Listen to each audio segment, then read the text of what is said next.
Did you know that starting a GLP-1 can actually change your body odor or make you sweat more? So I'm Tiffany, I'm a physician assistant. I'm also a GLP-1 advocate. So I help people get access to GLP-1s when they can't get them with their traditional insurance. So if you're struggling with that, there's some links over there in my bio that can help you out. Okay, so let's break down what is going on. When you lose weight rapidly, your fat cells shrink, and they are going to release things that have been trapped in your fat cells. One thing that gets released is something called ketones. Now, ketones can actually change the way that your body smells. It can even change the way that your breath smells. So sometimes the change in body odor can be related to breakdown of ketones. So GLP-1s also shift your digestion and your gut bacteria. So changes in your microbiome can actually change the way that your body digests food and also some of the odors that go along with that.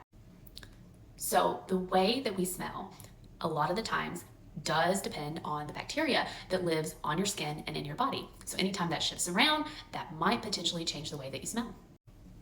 And the third thing that's really important is as you lose weight, your hormone balance shifts around. Men and women both often see an increase in the amount of free testosterone that's floating around in their system because as you burn fat, it is released from the stored fat tissues and is more able to be floating around because it is not bound by fat anymore. Increased testosterone levels can lead to increased sweating and increased BO, unfortunately. Okay, so let's talk about what are we gonna do so we're not stinking. So number one, you have to drink lots of water because that helps flush out all these things that are being released from your fat cells.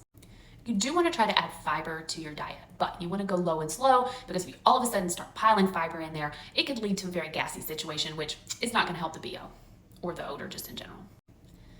So make sure that you are wearing breathable fabrics and make sure you're taking frequent showers, especially after you work out or after you sweat, just to eliminate some of that bacteria that's kind of hanging out on the skin because if the bacteria sits there for a while, it's going to stink. Now, in the last year, they have created some really fantastic deodorant antiperspirants that have been made to put not only in your armpits, but on other parts of your body. And I found some of these to be really, really helpful in people who are struggling with some of these issues. So talk to your provider if that's something that you can use. One brand, I have no affiliation with this brand whatsoever, but I just love their products, is Lume or Lumi, and you can get it now at Walmart or Target or all those places. And you can put it on all the parts, just not inside, just everything external. Bottom line, these are usually changes from weight loss and shifting hormones, and they usually get better over time, but you're not the only one. If you think that maybe you're more stinky than usual, you're not alone.